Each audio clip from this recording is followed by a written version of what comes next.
Hello, welcome back to Therapy Talk. As you read the title, this is not James Bond, it is Trauma Bond. So today, Tammy and I are going to discuss what this is. So I want to start off by just getting right into it. So what is trauma bonding? Trauma bonding is a psychological response to abuse. It occurs when the abused person forms an unhealthy bond with a person who abuses them. The person experiencing abuse may develop sympathy for the abusive person, which becomes reinforced by cycles of abuse followed by remorse. If this sounds familiar to you, that's because Stockholm syndrome is one type of trauma bonding. All right, so this is what to look forward to in today's session. We're going to talk about facts about trauma bonding, signs, and then how to break the bond. So let me check in with you, Tammy. Yes, ma'am. When did you first hear about trauma bonding? Oh, good question. It feels like it's a fairly new phrase, isn't it, Pauline? I don't know. I think I recently heard about it, but it's not something that we learned about in school by any means.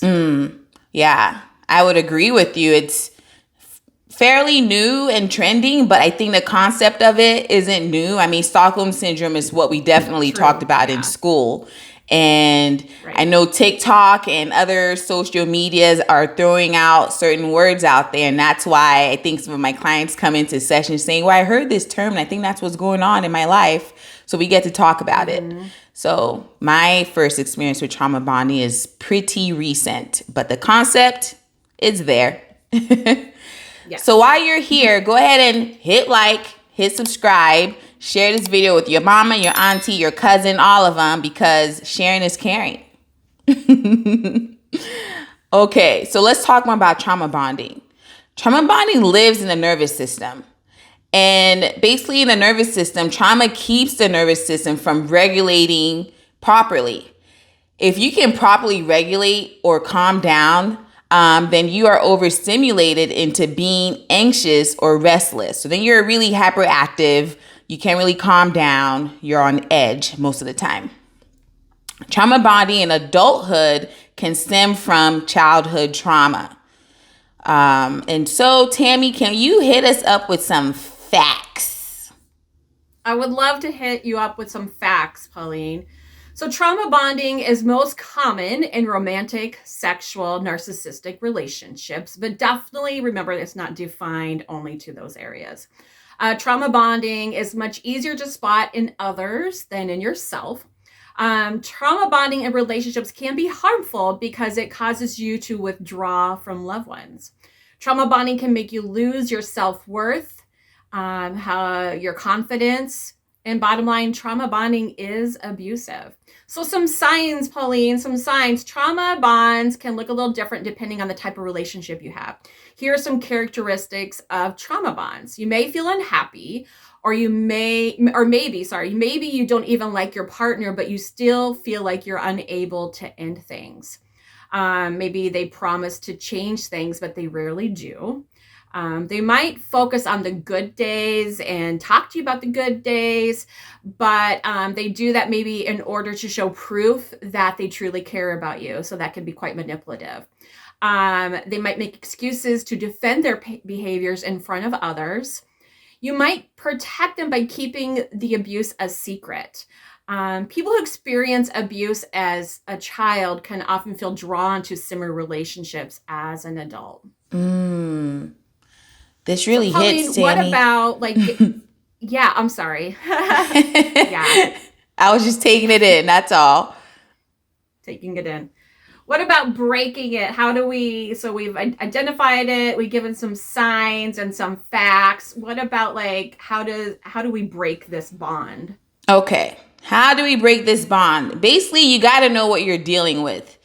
Find evidence or the existence of the bond. Sometimes we don't really know we're in this situation, but also if it feels familiar, like Tammy mentioned, it's going to resemble something you've experienced as a child. You may not know that, but your body typically remembers some stuff. So if it feels familiar, take a step back and question it. In your questioning, You can use journaling as a space where you can do that. Reflective writing, reflecting on the different things you're experiencing.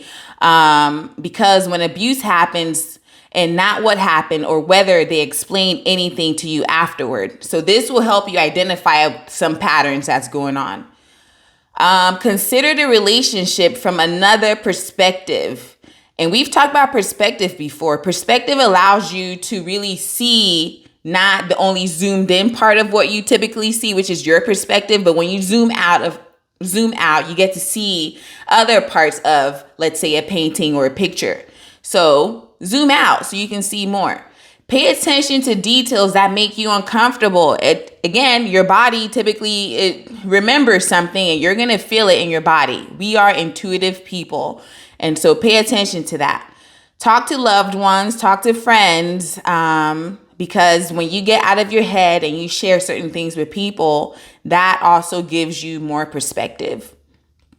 Open up about it. Avoid blaming yourself. Believing you caused this to make it harder on you. Basically, don't gaslight yourself. And we have content on gaslighting if you don't know what that means. Remind yourself, abuse is never your fault, no matter what. Do not blame yourself for what someone else is doing to you. Replace self-criticism and blame with positive affirmations and positive self-talk. This will help you realize the truth.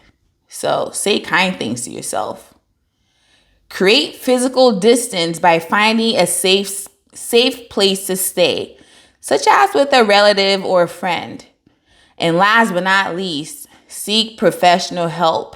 There are professionals out there who specialize in topics like this, and they'll help you really gain insight and awareness into what is happening so that you can have the strength to decide to leave. Professionals are not going to tell you to leave, right? We can't do that, but we won't do that.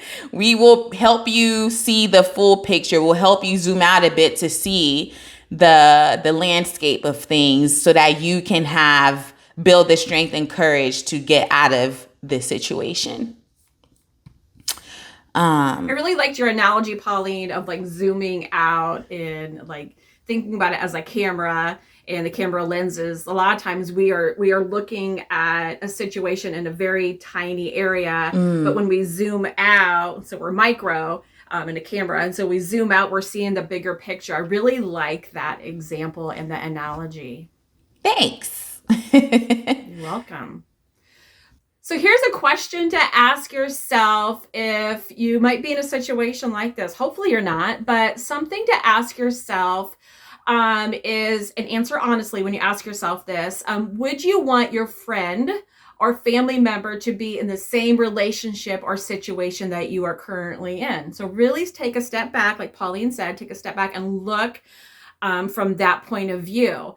If you answered that you would not want a friend to be in a situation like you, but you still feel powerless and afraid to leave the relationship, then you might be, unfortunately, in a trauma-bonded relationship.